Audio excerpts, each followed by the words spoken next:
Primeiru Ministru destaca asunto importante tolo e encontru entre Governu parceiro dezenvolvimentu sira.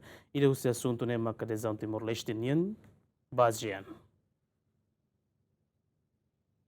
E a segunda semana né, governo muito com parceiro nacional no internacional sira, nesse setor privado, sociedade civil, diplomata sira, no entidade sira selutan, participa em encontro parceiro desenvolvimento Timor-Leste, batina rihun rua ronacional.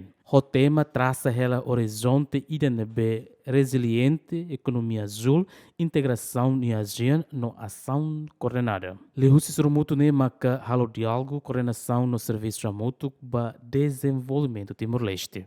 No Primeiro Ministru até tem governo para discutir assunto importante tolo para futuro nebe resiliência macanesan, política no plano ação para promoção da economia tassi nebe resiliente no sustentável e Timor-Leste, relatório e monitorização com o progresso plano estratégico desenvolvimento tinanrihun rua são resinida to tinanrihun rua tolonulo no adezaun ASEAN.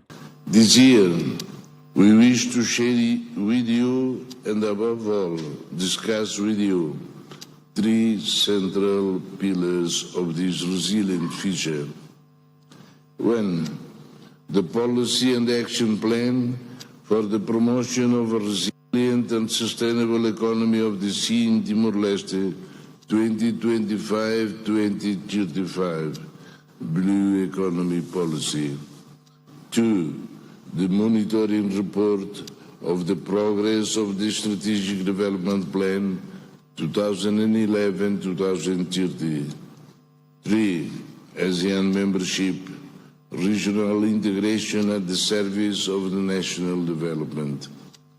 These three pillars are the result of intense work carried out over recent months. Above all, they represent three structural achievements aimed at addressing both old and new vulnerabilities: poverty, inequality, unemployment, food insecurity, the impacts of climate change, global economic uncertainty, and growing geopolitical instability. Hareba desafio sira na BIA, Primeiro Ministro encoraja na fata entidades Hotu, ato serviço a mútuo com parceiro sira, onde desenvolve o setor econômico e da resiliente no sustentável. The experience of the past and the reality of the present show us that we continue to need our development partners.